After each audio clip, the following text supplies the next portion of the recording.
ठीक आहे. आता हा जॉब आहे, हा 3D मध्ये जॉब आहे बरोबर. का आपल्याला मशीनिंग करायचं. टॉप व्यू सेट केला आहे, हा टॉप व्यू आहे. ऑप्शन सेट करायचं आहे, wire frame, bounding box, in selection बरोबर. टॉप सेंटरला ऑप्शन सेट करायचं आपलं. ट्रान्सफॉर्म, मूव टू ओरिजिन,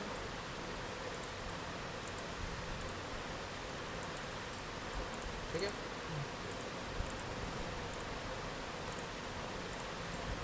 आता एवढ्या एरियात मशीन करायचं आपल्याला. मग मशीन मेल डिफॉल्ट. आता आपण 3D मध्ये काय करतो, अगोदर रॉ मटेरियलची साईज सेट करतो. कुठून करतो, स्टॉकमध्ये जातो, इथे नाव दिलं रॉ मटेरियल, इथे म्हटलं ऑल सरफेस. आपलं सरफेस मॉडेल आहे त्यामुळे आपण इथे म्हटलं ऑल सरफेस. तर ऑटोमॅटिकली काय घेतली, साईज घेतली सगळी XYZची. ते म्हणायचं ओके. हा आपलं काय रॉ मटेरियल आहे, ते मशीनवरती आपण लावणार आहे बरोबर. इथून ऑफ केलं, करवॉलेज करत होतो, लाईन सिलेक्शन होत नाही आहे. वायर फ्रेम, करवॉलेज, लाईन सिलेक्शन, टूल पाथ, इथे म्हटलं क्लिक केलं. क्लिक केल्यानंतर हा स्टॉक द्यायला लागतो आपल्याला. फिनिशिंगसाठी आपण काय करतो, मटेरियल ठेवतो. पॉईंटवर ठेवलं मी, वॉलला फ्लोअरला पॉईंटवर ठेवलं. नंतर इथे मशीन एंटिटी ॲड करायला लागतात, इथे क्लिक करायचं. पूर्ण मॉडेल दिलं, 126 एंटिटी ॲड झाल्या. नंतर टूल पाथ कंट्रोलमध्ये द्यायचं, इथून बाउंड्री चेंज द्यायचं. कोणती एरियामध्ये मशीनिंग करायचं, इथे क्लिक करायचं. मला आता ही चेंज दिली, एवढ्या एरियात मशीनिंग करायचं.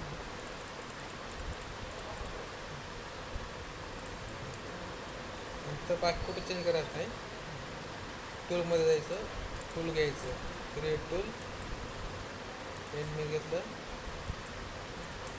800 घेऊ, ठीक आहे. फिनिश.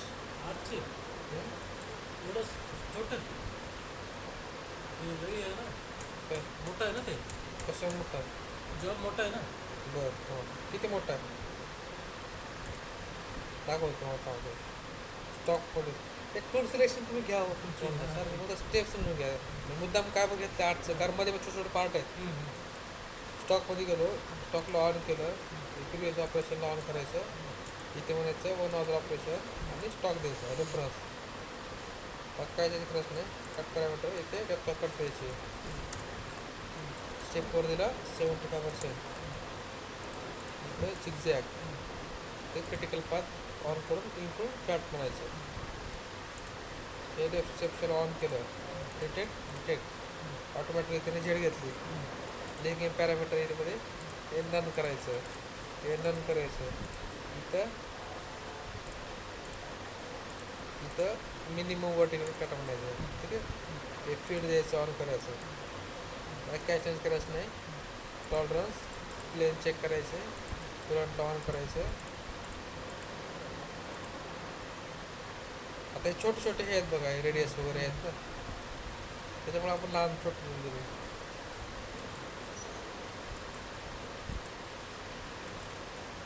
टूलपाथ तिथे बनतोय. 3Dला टूलपाथ बनवायला वेळ लागतो. बनला. तुम्ही मटेरियलची साईज चेक करायची. मला किती साईज आहे मटेरियलची, 152 बाय 152चा स्क्वेअर आहे. लय मोठा आहे जॉब. हां 152 ते आतला पॉकेट कितीचं आहे ते बरोबर नाही, टूल मी 8चं वापरलं आहे. 152 बाय 152चा स्क्वेअर आहे. केवढा जॉब असेल, केवढा जॉब असेल, लय मोठा झाला. ते टूल सिलेक्शन तुम्ही करा अकॉर्डिंग टू तुमच्या जॉबनुसार वगैरे. मेन काय आपल्याला ट्रिक समजून घ्यायची आहे, ठीक आहे. मी मुद्दाम 8चा वापर आहे, कारण रेडियस वगैरे छोटे छोटे म्हणून घेतलं. ठीक आहे. हे आपलं काय झालं, मशीनिंग झालं इथे. फ्लॅट हँड मिल घेतला आहे ना. हां. नंतर मला काय करायचं, तर मला चेक करायचं की माझं मटेरियल किती निघालं, किती राहिले. त्यासाठी आपण काय करतो बघ, परत स्टॉक मॉडेल बनवायचं. स्टॉक मॉडेल इथे नाव दिलं 1, ठीक आहे. इथं म्हटलं स्टॉक मॉडेल, रॉवरती कोणतं ऑपरेशन चाललं आहे, 800 ते सोर्स ऑपरेशनमध्ये जायचं आणि हे ऑपरेशन चाललं इथं म्हणायचं ओके. त्याला नवीन एक स्टॉक बनवलं इथं. म्हणजे आपण दोन स्टॉक बनवतोय. पहिला स्टॉक काय रॉ, दुसरा स्टॉक आहे वन. म्हणजे या रॉवरती हे ऑपरेशन चाललंय, ते राहिलेलं मटेरियल आपल्या इथे दिसणार आहे. किती मटेरियल राहिले आणि किती मटेरियल निघाले. तर हा इथं बनतोय स्टॉक, वेळ घेतो थोडं. 3Dला वेळ लागतो जरा जनरेट व्हायला ऑपरेशन, कारण पासेस जास्त असतात. आता इथं बघा, आपलं एवढं मटेरियल निघालं, तर हे मटेरियल राहिले. बरं. ठीक आहे, तर हे मटेरियल आपलं काढायचं आहे. टूल लहान वापरायला लागेल आपल्याला. परत रफिंग म्हणायचं, परत एरिया रफिंग म्हणायचं. हेच ऑपरेशन मी काय केलं, कॉपी केलं खाली, म्हणजे पेस्ट केलं. ठीक आहे, फक्त मी काय करेल, टूल चेंज करेल. तर 8च्या टूलने बऱ्यापैकी मटेरियल काढलं आहे. आता मी टूल 4चं घेतो छोटं. परत टूलमध्ये गेलो, क्रिएट टूल, एंड मी घेतलं समज 4, फिनिश. बाकी स्टॉक चेंज करावं लागेल, स्टॉक चेंज करायला लागेल. स्टॉकमध्ये गेलो तर तेच फक्त रेफरन्स आता याचा द्यायला लागेल.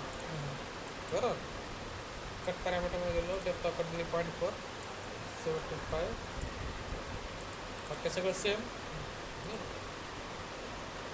आता ऑपरेशन एक बनवेल.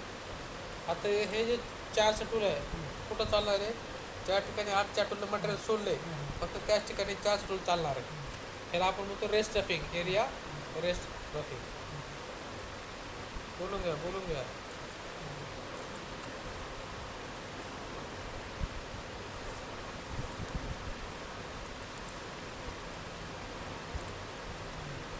आता कुठं चाललंय? जेवढं बाकी आहे तेवढं. परत टूल पाथ, स्टॉक, इथे काय येईल 2, इथं 1, ऑपरेशन सेकंड, आणि आता दुसरा स्टॉक बनेल. घ्या. तर हे काय झालं, 4च्या टूलनं मटेरियल एवढं काढलं आहे. आता आपल्याला राहिली फिनिशिंग चालवायचं. रफिंग झालं, आता आपलं मटेरियल कुठं राहिले पण का, या ठिकाणी आलं इथं. तर आता कलर दिला ना,